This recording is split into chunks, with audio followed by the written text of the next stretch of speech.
दोस्तों 25 नवंबर को चुनाव है। राजस्थान के सबसे बड़े लोकतंत्र के महोत्सव में आप सभी भागीदार बने, इसलिए हमारी मुहिम है कि ज्यादा से ज्यादा मतदान हो। अब चुनाव है तो बहुत सारी चीजें सामने होगी, एक दूसरे को चुनौतियां देने का मौका भी आ रहा है। गौरव वल्लभ जी जो उदयपुर शहर से प्रत्याशी है, वह चाहते हैं कि ताराचंद जैन उनके सामने डिबेट करें, लेकिन ताराचंद जैन सामने नहीं आ रहे हैं। दूसरी तरफ महेंद्र सिंह शेखावत जो उप महापौर रहे हुए हैं, भाजपा के कद्दावर नेता हैं, वह चाहते हैं कि गौरव वल्लभ जी उनके सामने डिबेट करें। ये चुनौतियों का मौका है, एक दूसरे पर छींटाकसी का मौका है। लेकिन इस बीच हमने ये सोचा कि क्यों ना महेंद्र सिंह शेखावत से सीधी बात करते हैं और जनता के जो भी सवाल हैं वो उनसे जानते। तो हमारे साथ महेंद्र सिंह शेखावत मौजूद है। सर बताइए, किस तरह की नेतागिरी आपकी चल रही है? सबसे पहले तो मैं आपको प्रणाम करता हूं और उदयपुर न्यूज़ के सभी दर्शकों को प्रणाम करता हूं, धन्यवाद देता हूं कि आपने मेरी बात रखने का मुझे मौका दिया। मैं गौरव वल्लभ जी से व्यक्तिगत भी आग्रह कर चुका हूं जी। 3 दिन पहले पूला कच्ची बस्ती के वहाँ आए थे, मैं मिला था, कई शहर के युवा नेता थे उनके साथ, वो मेरे पास लेके आए थे। मैंने उनसे आग्रह किया था, हो सकता है पहचाना नहीं हो, मैंने सर मैं आपसे उदयपुर के डेवलपमेंट के बारे में आधा घंटा 15 मिनट जितना आप समय देंगे मैं आपसे चर्चा करना चाहता हूँ। उन्होंने कोई ऐसा जवाब नहीं दिया, मुझे बुलाया नहीं, हो सकता है कोई बिजी हो या मुझे पहचाना नहीं हो, क्योंकि जिस दिन मैंने बाइट दी थी आपकी उस दिन मेरे साफा था और जिस दिन उनको कहा उस दिन साफा नहीं था जी। एक तो मैं आपके माध्यम से गौरव वल्लभ जी को हाथ जोड़कर निवेदन करना चाहता हूँ कि सनातन का मखौल बनाना बंद कर दे, ये सनातन की मजाक या लहजे में बातें करना बंद कर दे जी। ये ठीक नहीं है। चुनाव की जगह, वोट की जगह है। कभी तो नाव में बैठ के वो सनातन की बातें करते हैं, कभी चौराहे पे खड़ा होकर कोई व्यक्ति ये कह दे जो अपने आप को नेशनल डिबेटर बता रहा है, ये कह दे मत करो तनातनी, मैं हूं सनातनी। मैं उनसे आग्रह करता हूं कि गौरव वल्लभ जी जब गोल जालीदार टोपी पहन के रोजा इफ्तियार पार्टी में जाओ ने, तब उन भाईजानों को कहा करो कि मत करो तनातनी, मैं हूं सनातनी, तो मैं मानूंगा। आप तो वही होने जिस पार्टी के नेता कुर्ते पे जनेऊ पहनते, आपका तो वही सनातन है ने जो भारत का बंटवारा हुआ था, आपका वही सनातन है ने जिसने कश्मीर में 500-700 हिंदू पंडितों को कश्मीर छोड़ के भगना पड़ा, अपनी बहू बेटी की इज्जत अपने सामने लुटते हुए देखा, चौराहे पे बच्चों की गर्दनें कटता हुए देखा। आपका वही तो सनातन है जो राम मंदिर के लिए आपत्तियां दर्ज कराता है, काल्पनिक बताता है। आपका वही सनातन है कि काशी विश्वनाथ उनका बताता है। आपका वही सनातन है कि आप अपने महापुरुष अकबर को, औरंगजेब को, हुमायूं को बताते हैं और उन्हीं के नाम पे सड़कों का नामकरण करते हैं। वो आपके आदर्श है। सनातन क्या है आपकी नजरों में? सनातन क्या है गौरव वल्लभ जी? सनातन एक शाश्वत नियम है जी। सनातन किसी को किसी व्यक्ति ने प्रारंभ नहीं किया, इसकी रचना कब हुई, कैसे हुई, किसने प्रारंभ किया, किसी को ध्यान नहीं है। एक शाश्वत नियम, निरंतर लगातार चलने वाला एक सिद्धांत, एक नियम जिसके अनुरूप सब सृष्टि की व्यवस्थाएं ठीक हो। आज तक ये जो व्यक्ति का या प्राणी का जीवन चक्र है ना, जन्म, कर्म, मरण, कि व्यक्ति पैदा होता है, 1000 साल पहले ही व्यक्ति पैदा होता था, अपनी उम्र अपनी यात्रा पूरी करके दफन हो जाता था या अंतिम संस्कार कर देते थे। वो कहाँ जाता था व्यक्ति कि जीव कहाँ से आता है, कहाँ जाता है। तो हमारे सनातन की व्यवस्था के अनुरूप यह है कि जो कोई भी किसी मजहब का हो, किसी पद्धति का हो, किसी संप्रदाय का हो, किसी धर्म का हो, किसी पंथ का हो, अपने परम तथ्य तक पहुंचने के लिए, परम सत्य तक पहुंचने के लिए जिस मार्ग को, जिस पद्धति को ठीक मानता है, शिखर तक पहुंचने के लिए, ईश्वर तक पहुंचने के लिए, वो अपने पद्धति के अनुरूप वहां पहुंचे। सबको जियो और जीने का अधिकार देता है। हम कभी ये नहीं कहते कि हमारा मार्ग ही सही है बाकी गलत है, क्योंकि कई पंथ ऐसे हैं, कई मजहब ऐसे हैं जो ये कहते हैं कि मेरी पद्धति सही है, मेरा तरीका सही है, मेरी पूजा विधि सही है। जो इस विधि को नहीं मानता, इस किताब को नहीं मानता, उसको जीने का अधिकार नहीं है, वो काफिर है। तो उसकी हत्या कर दी जाए। ये हमारी नहीं कहता है। जो प्राकृतिक नियम है, सृष्टि की संरचना के अनुरूप व्यक्ति को जीने का अधिकार है। और जो एक सनातन, एक व्यक्ति के मन में एक उत्कंठा रहती है, जिज्ञासा रहती है, लालसा रहती है कि ये क्या है, मैं पैदा हुआ हूँ, मैं कहाँ से आया हूँ, मैं एक यात्रा कर रहा हूँ, मुझे मेरे लक्ष्य का ध्यान नहीं है, मैं कहाँ जाऊँगा। जब इस सत्य की खोज में व्यक्ति लगता है, ये सनातन सिखाता है। महावीर, भगवान महावीर को मान लीजिए, महात्मा बुद्ध को मान लीजिए, ये राजकुमार और राजा थे, 1 मिनट में संन्यास ग्रहण कर लिया, क्योंकि उस परम सत्य की खोज के लिए ढूंढना चाहते हैं। सनातन परम सत्य की खोज का मार्ग प्रशस्त करता है। साथ में यह भी कहता है, जो जिस पद्धति को माने, जिस उपासना को माने, जिस तौर तरीके को माने, उसके अनुरूप अपने ईश्वर तक पहुंचे। आपने कहा कि गौरव वल्लभ जी, आप सनातन की बात ना करें और सनातन की बात ना करें। आपकी ही पार्टी के उपमहापौर कहते हैं कि आपके प्रत्याशी सनातनी नहीं है। क्या कहेंगे इसके बारे में आप? व्यक्तिगत तो ऐसा है, किसने कहा, क्यों कहा, यह व्यक्तिगत विचार उनका हो सकता है। मैंने अभी आपको एक चीज कही थी कि आपके धर्म को मैं नहीं मानूं, मैं मेरी पद्धति को मान रहा हूं, तो मैं सनातन विरोधी नहीं हूं। मैं एक गुरु जी को मानता हूं, एक मंदिर को आप मानते हो, एक स्वामी जी। आज अपने हिंदू में मान लो, सनातन मान लो, शैव भी होते हैं, वैष्णव भी होते हैं, राम स्नेही भी होते हैं, गोरख पंथ भी होते हैं, इतने संप्रदाय है, सिख पंथ भी है। कभी भी ये नहीं होता है कोई सिख पंथ को माने तो सनातन विरोधी हो गया, या वो सनातन को नहीं मानने वाला हो गया। राम स्नेही है तो वो सनातन विरोधी हो गया। कोई आर्य समाज को माने तो भी सनातन विरोधी नहीं है। मूल विषय है, जो सनातन की व्यवस्थाएं है कि जो जिसके माध्यम से ईश्वर तक पहुंचने का मार्ग मानता है, सत्य तक पहुंचने का, शिखर तक पहुंचने का रास्ता ठीक मानता है, अगर उसमें कोई अवरोध हो, जबरन अगर उस पर अपना विचार, अपना सिद्धांत, अपनी किताब थोपे, हर नहीं माने तो हत्या कर दे, वो सनातन विरोधी कहा जाता है। भारतीय जनता पार्टी बहुत बड़ी पार्टी, केंद्र शासित है, राजस्थान में 2nd नंबर पे है। आपके उदयपुर में देखे जाए तो सबसे मजबूत पार्टी हुई, इतने सालों से गढ़ रहा है। इस पार्टी में भी अलग अलग तरह से गुट बने हुए हैं अगर देखें तो, क्योंकि लगातार जो वोटिंग रहा है, 4 बार लगातार विधायक महामहिम जी रहे हैं। इस बार ताराचंद जी को मौका मिला तो उनके गुटबुक के जो लोग थे वो आ गए शीर्ष पर और बाकी नीचे चले गए। क्या ये सही है? एक चीज मैं पहले कह दूं, उससे इस विषय पे आऊंगा। गौरव वल्लभ जी नेशनल स्पोक्समैन है कांग्रेस के। इनमें कुछ क्वालिटी, काबिलियत देखी होगी, इनको बनाया, उनके अनुरूप ये चलते हैं, इनके अनुरूप वो चलता है केंद्र नेतृत्व। जी।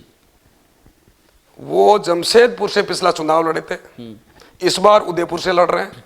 ये लोकतंत्र है साहब, कोई कहीं से भी लड़ सकता है। लेकिन मूल विषय यह है कि व्यक्ति को इतना उसूल रखना चाहिए कि जो मेरी कर्म भूमि नहीं है, जहाँ मैंने लोगों के सुख दुख में शामिल नहीं हुआ, लोगों को जानता नहीं हूँ, पहचानता नहीं हूँ, सामाजिक संरचना ही नहीं जानता हूँ। मोदी जी भी तो वाराणसी से लड़े साहब। मैं बताऊंगा केजरीवाल जी भी वाराणसी से लड़े। सर, स्वतंत्र है लोकतंत्र सर, मैं बताऊंगा। मोदी जनाधार वाला नेशनल लीडर है। गौरव वल्लभ जी ने कभी पार्षद का चुनाव जीता हो तो बता दो आप जी। इस रूम में बैठ के डिबेट करना अलग होता है सर, पब्लिक के बीच में जाके जनाधार के आधार पे चुनाव लड़ना, रिकॉग्नाइजेशन सोसाइटी का होना अलग चीज है। आज अशोक जी गहलोत लड़ लेते थे तो उनको बाहर ही नहीं कहते। आज सीपी जोशी लड़ लेते, गिरजा जी ये जनाधार वाले नेता है। अगर गौरव वल्लभ जी वहां बैठकर डिबेट में पार्षद का चुनाव लड़े नहीं, जीते नहीं, किसी को जीता नहीं, जितनी हैसियत नहीं है, उसके बाद आप चुनौती दे रहे हो गुलाब चंद जी को, वसुंधरा जी को, मोदी जी को। अरे अपना स्तर तो देखो, किसी पार्षद के सामने उदयपुर का चुनाव लड़के देख लो, धरातल नजर आ जाएगा। जनता के बीच में दिलों में जगह करना अलग होता है, प्रवचन करना अलग होता है। मेरा सवाल आपने घुमा दिया, मैंने क्या पूछा था? वो दूसरा मैं बता रहा हूँ आपको सवाल है, मैं आ रहा हूँ सब मूल सवाल पे आ रहा हूँ। मैं यही आपसे आग्रह करना चाहता हूँ, गौरव वल्लभ जी अच्छे वक्ता हो सकते हैं, अच्छे इंटेलिजेंट हो सकते हैं साहब, सब चीज़ें ठीक है। उनसे हाथ जोड़ के मैं भी निवेदन करूंगा और आप भी करना कि एक तो सनातन को बीच में मत लो। हर गारंटी देनी है ना, तो पूरी कांग्रेस सरकार को चुनौती दे रहा हूँ, गौरव वल्लभ जी को गारंटी देनी है ना, तो इस बात की गारंटी दो कि कन्हैयालाल की जैसे लोगों की गर्दन नहीं कटेगी। ये नारे कलेक्टर के बाहर नहीं लगेंगे कि गुस्ताखी के रसूल, एक ही सजा, सर तन से जुदा ये नारे नहीं लगे, ये गारंटी दो। अशोक जी गहलोत की सरकार थी। दूसरी एक चीज और बताता हूँ, गारंटी दो तो इस चीज की दो कि हिंदू अपना त्योहार, अपनी शोभा यात्रा, जगन्नाथ रथ यात्रा, दीपावली शांति पूर्वक मना सके, कहीं से पत्थर आके उन पे नहीं गिरे। अरे किसी स्थान से पत्थर गिरते हैं तो उसको परमानेंट सील कर दिया जाएगा, बुलडोजर चला दिया जाए, ये गारंटी दे दो आप। गारंटी ये होती है। आने वाले समय में सबसे बड़ा खतरा ये साहब। फिर भी आप मेरे सवाल तक नहीं आए। सर आऊंगा मैं आपको ये सारे सवाल पूछने वाला हूं ना, मैं सर अपने पास में मैं जो सवाल कर रहा हूं उसका जवाब मैं सर मैं आऊंगा। मैं पहले तो वो कह रहा हूं जो हमारी मूल समस्या है जी। ये सब कांग्रेस के नेता गौरव जी जिस दिन कन्हैयालाल की गर्दन सर से अलग की थी सर, रात को 4 बजे तक उस लाश के पास बैठा था। कहां गए वो कांग्रेस के नेता, कहां गए गारंटी वाले? आत्मा रोती है, एक आदमी खड़ा होकर बोलने वाला नहीं था। किस बात की गारंटी? ये आपकी गलत बात है। कांग्रेस के काफी लोग थे, ऐसी बात नहीं, क्योंकि ये शहर का मुद्दा था। आप अब हम चाहते हैं कि कन्हैया जी अब दिवंगत हो गए, उनकी बात अब अपन न करें, छोड़ देते, बहुत सारी चीजें हो गई, छोड़ देते। बिल्कुल। मैं ये कह रहा हूं कि आपकी जो पार्टी है उसमें जो आपके प्रत्याशी हैं उनके साथ की जो लॉबी के लोग थे वो शीर्ष नेतृत्व पे आ गए हैं, और जो पहले 5 साल तक लगातार प्रक्रिया में काम कर रहे थे वो नीचे हो गए। इसके अब में कितनी सच्चाई है? मैं आपके बात का जवाब देता हूँ। एक मेरा आग्रह है जी। आप बहुत अच्छे हैं, वरिष्ठ हैं, अच्छे प्रश्न पूछते हैं।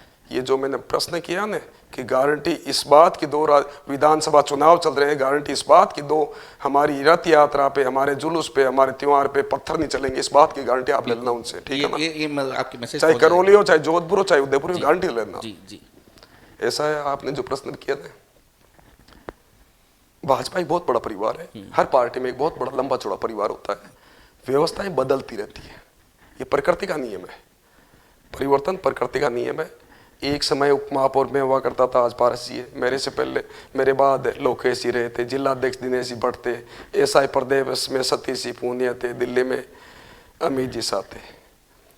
क्या होता है, व्यवस्था परिवर्तन के बाद में जो जिम्मेदारी वाला व्यक्ति होता है वो ज्यादा मेहनत करता है, ज्यादा दौड़ता है, क्योंकि सब केंद्र बिंदु होता है। जो जिम्मेदारी पे नहीं होता वो केंद्र बिंदु नहीं होता, उसकी व्यवस्थाएं कम हो जाती है। अभी चुनाव चल रहा है, चुनाव में हम लोगों की भागीदारी ज्यादा बढ़ गई है, हमेशा ही बढ़ती है। मैं आज वही वापस जवाब दे रहा हूँ जो पहले दे चुका कि आज उदयपुर के सब समाजों की मीटिंग कर रहे हैं, कांग्रेस भी कर रही है, सब व्यापारिक संगठनों की मीटिंग हम भी कर रहे हैं, वो भी कर रहे हैं। तो आज कोई कह दे प्रोफेसर कि साहब आपने चुनाव के टाइम में प्रोफेसर की मीटिंग बुलाई थी, अभी ये 2024 में क्यों नहीं बुला रहे हो साहब?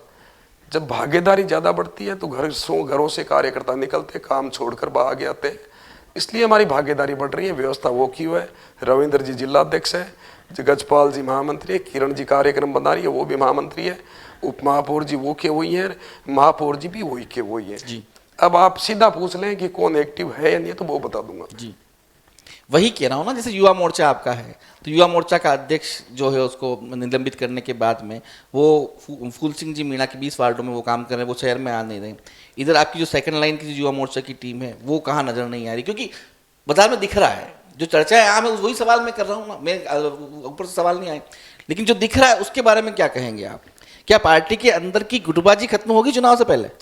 एक तो आपको बताऊं कि जहां पे जो संगठन होता है, परिवार होता है, संस्था होता है, कुछ मतभिन्नता स्थायी रहती है जी, रहेगी। आज आपके मेरे किसी भी इसको लेके थोड़ी सी मतभिन्नता है, लेकिन ये नहीं कि अपन विरोधी हो गए, दुश्मन हो गए, साथ काम नहीं कर सकते।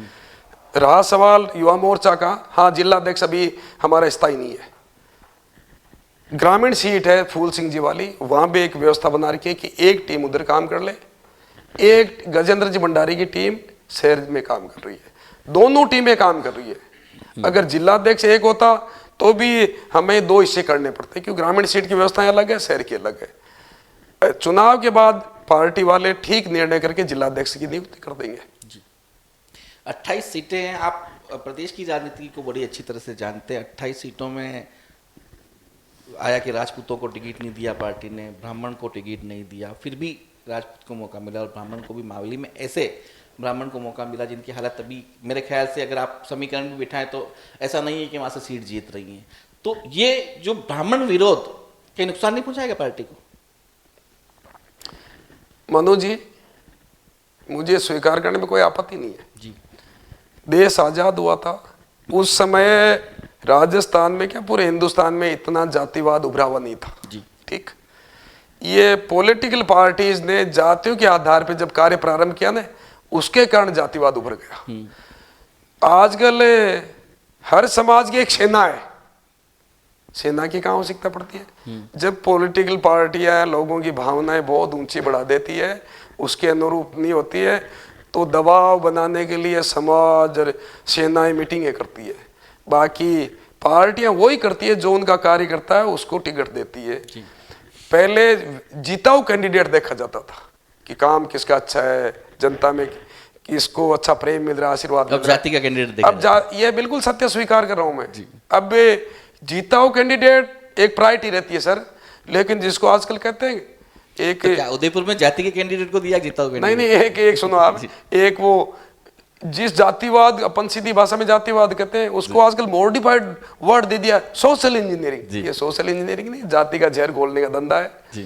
अब क्या हुआ, हर पार्टी में जातिगत ग्रुपों की भावना भड़क जाती है, तो उनके अनुरूप उनको टिकट वितरण करना पड़ता है। ये मजबूरी है और ये सोच भी है। ब्राह्मण को टिकट मावली से देना पड़ा। पहले हमारे स्थापित नेता धर्मदान जी थे, इस बार उन्होंने असमर्थता जाहिर कर दी चुनाव लड़ने के लिए, इसलिए स्थानीय ब्राह्मण उम्मीदवार के नाते उनको लाए जी। अगर बात करें, लगातार 4 बार से गुलाब जी भाई साहब यहाँ विधायक रहे हैं, मेवाड़ के कद्दावर नेता रहे हैं, 6 बार से भारतीय जनता पार्टी का बोर्ड बन रहा है। कोई ऐसे 5 बड़े काम गुलाब जी भाई साहब के आप गिना सके जो लगे कि वाकई में उन्होंने किए हैं, उदयपुर शहर की जनता के लिए किए हैं?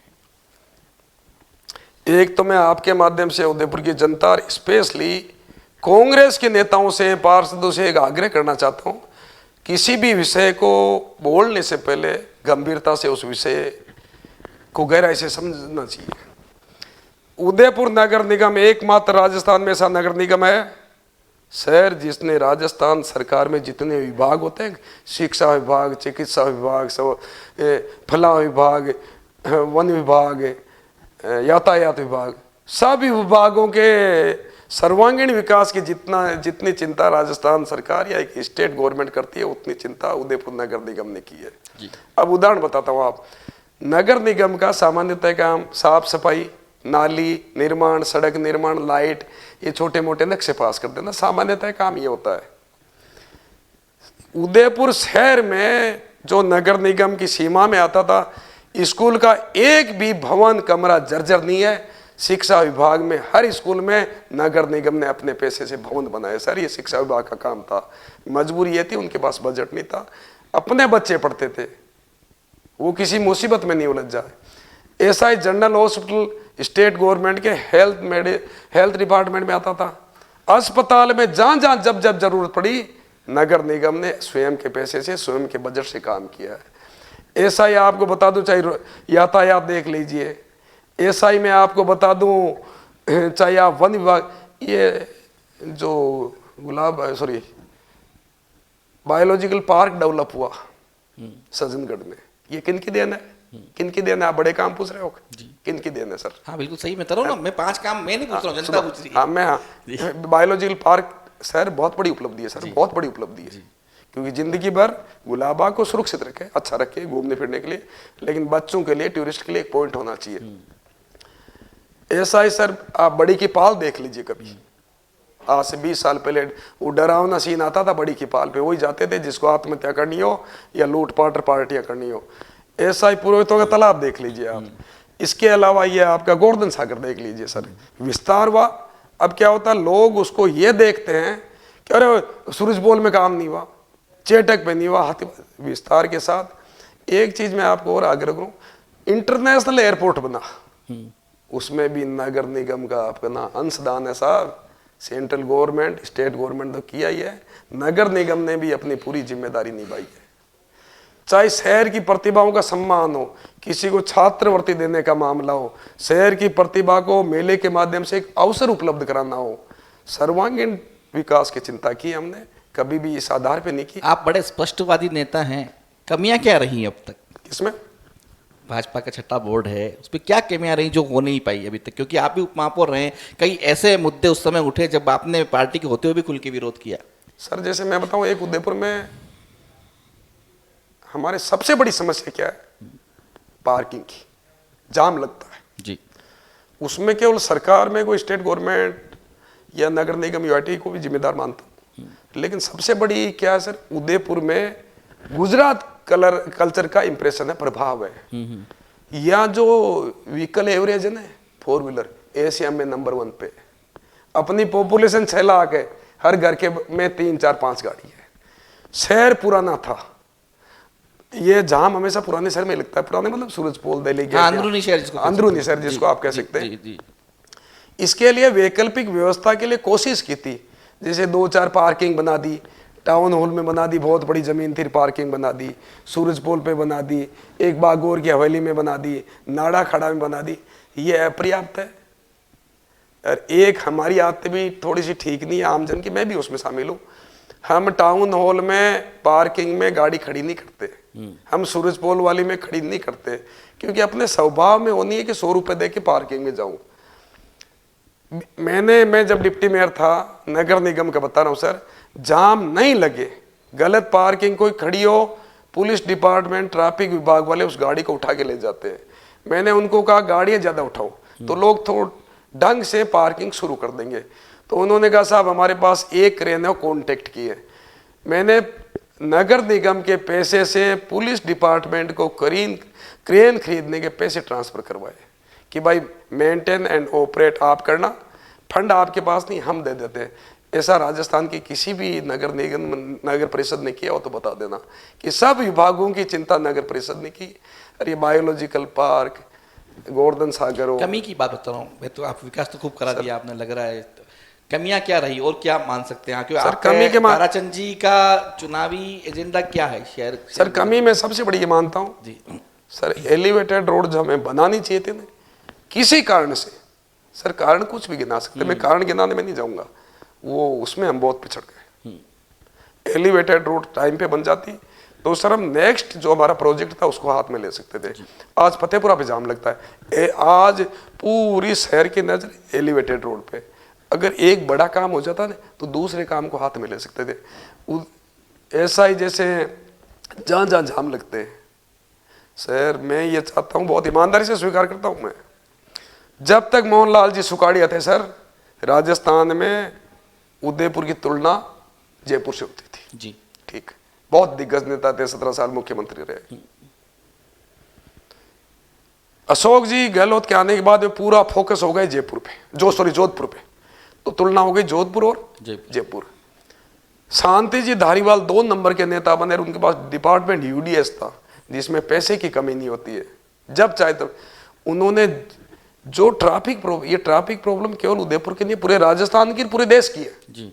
शांति जी धारीवाल ने ट्रैफिक प्रॉब्लम के लिए जो मल्टीपल फ्लाईओवर बनाए ना, उसका मुकाबला नहीं है साहब। शहर के 4 चांद लग जाते हैं, शहर की गति बढ़ जाती है, जहां गति बढ़ती है वहां डेवलपमेंट ऑटोमेटिक आता है, शुद्धता होती है। Traffic problem, flyover, overbridge, elevated road, अगर ये इन 5 साल में कोई भी सरकार आए, मैं तो मुझे पूरा उम्मीद है, भरोसा है सरकार हमारी होगी और ये काम हम करके रहेंगे, क्योंकि ये समस्या पब्लिक की नहीं सर, हमारी भी समस्या है। आप घर पधारते, मैं जाता हूँ, ये जाते हैं, अपन तो फंसते ही है, नहीं फंसते क्या? जी। आपसे डिबेट करने के लिए कई कांग्रेसी नेताओं से हमने बात की, तो उन्होंने आपके सामने या तो किसी रिश्ते के अनुसार मना कर दिया या कोई भी दूसरा। आप कहते हो गौरव वल्लभ जी से डायरेक्ट डिबेट करें, आपके मन में कांग्रेस से या गौरव वल्लभ जी की सनातन वाली आपने बात कह दी, इसके अलावा कोई और सवाल है? कांग्रेस से यहाँ कांग्रेस से मतलब उदयपुर शहर कांग्रेस से या देहात कांग्रेस से या ग्रामीण कांग्रेस से? मेरा सवाल ये मैं हमेशा, चाहे मेरी पार्टी हो, हमारी पार्टी हो, चाहे पब्लिक फील्ड में कोई भी काम करने वाला हो, मैं उनसे एक उम्मीद जरूर करता हूँ, चाहे मेरा बच्चा भी हो, कि यार डिलीवरी देने की कोशिश करो। अपन जनता को बहुत कुछ नहीं देते, जब उनको तकलीफ, पीड़ा, कष्ट होने, मौके पे हाजिर रहो यार, इतनी पब्लिक में पकड़ रखो, क्योंकि जनता आपसे उम्मीद करती है। ऐसा ही सभी कांग्रेसियों से मेरा आग्रह है कि सरकार आपकी हो, बीजेपी की हो, किसी की भी हो, ऐसा नहीं है कि साहब कांग्रेस की सरकार आ गई तो हम लोगों के साथ खड़े, अरे खड़े रहो, हड़ताल आंदोलन धरने मत दो, उनको साथ लेके घूमो, 5 काम कराओ, 25 काम कराओ। हर व्यक्ति की बहुत छोटी तकलीफें होती है। और कांग्रेस सरकार से मुझे एक उम्मीद थी सर, एक अपेक्षा थी मुझे कि सबसे बड़ी मुसीबत आज एक और हो रही है अपने जनरल हॉस्पिटल में, डॉक्टर्स की कमी, नर्सिंग स्टाफ की कमी, टेक्नीशियन की कमी, ऐसी कमी यूआईटी में कर्मचारी को, नगर निगम में और वाटर वर्क्स में। ये जो सभी डिपार्टमेंट के एम्प्लॉयज रिटायर्ड हो जाते हैं, पोस्ट भरते नहीं है, पोस्ट खत्म कर देते हैं, अधिकतर को कॉन्ट्रैक्ट में चलाया जाता है। कॉन्ट्रैक्ट में संविदा पे, ठेके पे एक समस्या रहती है, उसको उतनी रेस्पॉन्सिबिलिटी नहीं दी जाती, वो जिम्मेदार नहीं होता है। उसके कारण आप उदयपुर के किसी विभाग में चले जाओ, जो चक्कर काटने पड़ते हैं, काम नहीं होता, बहुत तकलीफ होती है सर, बहुत तकलीफ होती है। अब उस कर्मचारी को ही क्या कहें, 10 कर्मचारी की जरूरत है, 2 है तो क्या कर लोगे आप। जनरल हॉस्पिटल में आज इतना प्रेशर रहता है, अगर यहाँ जो स्वीकृत पद है उनमें से जो वैकेंट पोस्ट है, अगर वो सर भर देने तो उदयपुर की हर आदमी को राहत मिलेगी। ये चाहे हमारी सरकार आए तो मैं पूरा ईमानदारी से प्रयास करूंगा, ईमानदारी से जी। और कांग्रेस की जो 5 साल में सरकार नहीं किया, बहुत बड़ा पाप किया उन्होंने। क्यों जनता की जो लाएं आप कहते हो कि साहब फ्री दवाई, फ्री दवाई, फ्री दवाई। जनता की आस्था आज भी सरकारी अस्पताल के प्रति ज्यादा है, उनके मन में विश्वास रहता है, प्राइवेट के प्रति विश्वास नहीं रहता जी। समय की सीमा है, अपने मतदाताओं से क्या कहना चाहते हैं आप? मैं एक तो सभी से हाथ जोड़ के आग्रह करना चाहता हूं, उम्मीदवार ऐसा चुनिए जो अपना हो, अपने को जानता हो, आपको पहचानता हो, जिसको कभी भी आप इच्छा हो तब हाथ खड़ा, सड़क पे खड़े होके हाथ से रोक सकते हो, अपनी बात कह सकते हो। यह विधायक कोई बहुत बड़ा आदमी नहीं चाहिए। विधायक का मतलब होता है एक बड़ा पार्षद जो आपको जानता हो, आपके परिवार को जानता हो, चाहे जब आप उससे बात कर सकते हो, मिल सकते हो, उपलब्ध हो, जाना पहचाना नाम हो, जिसके लिए किसी को भी आप कह सकते हो 2 मिनट मिलाओ, ऐसा होता है तो ज़्यादा अच्छा रहता है। मैं उम्मीद करता था कि कांग्रेस के किसी स्थानीय नेता को मौका देते, चाहे पार्षद हो, तो उदयपुर का भविष्य का भला हो जाता, एक नेता डेवलप हो जाता सर। उस जो लोकल होता है वो लोकल ही होता है सर। अब मेरी पत्नी उदयपुर की, अरे भैया तो आपके ससुर जी उदयपुर के, तो पत्नी की तो एजुकेशन यही की होगी नहीं, CTI की। मेरा बच्ची मेरी गीतांजलि में पैदा हुई, सर इससे कोई प्रूव नहीं होता कि आप उदयपुर को। अपने समाज में एक रिवाज है, पहली डिलीवरी पीहर में करवाई जाती है, इसलिए बच्ची का जन्म गीतांजलि में है, उसके आधार पे ये नहीं कह सकते, अरे मैं ये नहीं कह रहा हूँ कि वो यहाँ क्या है या नहीं है। मूल विषय है जो जहाँ कभी आपने सुख दुख में काम नहीं किया, लोगों के साथ काम नहीं है, कांग्रेस के भी किसी कार्यक्रम में आज तक नजर नहीं आए, आपका वोटर लिस्ट में नाम नहीं रहा, आप जबरदस्ती डरा के धमका के करो मैं यहाँ क्यों, मैं यहीं कहूँ, अरे कह दो ना, आप जहाँ के भी रहने वाले हो। मतदाताओं से क्या अपील है? ये मतदाताओं से अपील है, अपने अच्छे लोगों को चुने, स्थानीय को चुने, जिसकी कर्म भूमि है उदयपुर रही हो उसको चुने। ये मोटे मोटे डिबेट भाषण तो हर कोई अच्छे दे देता है, इंडस्ट्री में जितने लेक्चर होते हैं अच्छे ही होते हैं, डिबेट तो आप देखना रोज 10-20 लोग देते हैं जी। तो ये थे पूर्व उप महापौर महेंद्र सिंह जी शेखावत, जिन्होंने पूरी बेबाकी से हर सवाल का जवाब दिया। आपके पास टीका टोपी वाले भी आएंगे, प्रलोभन भी आएंगे। 10 उम्मीदवार मैदान में हैं और 11वां नोटा के रूप में भी है। 25 नवंबर को जो लोकतंत्र का सबसे बड़ा महाकुंभ है, इसमें अपनी भागीदारी जरूर निभाएं, क्योंकि आपका मताधिकार ही बताएगा कि आपके दिलों पर राज कौन करेगा। नमस्कार।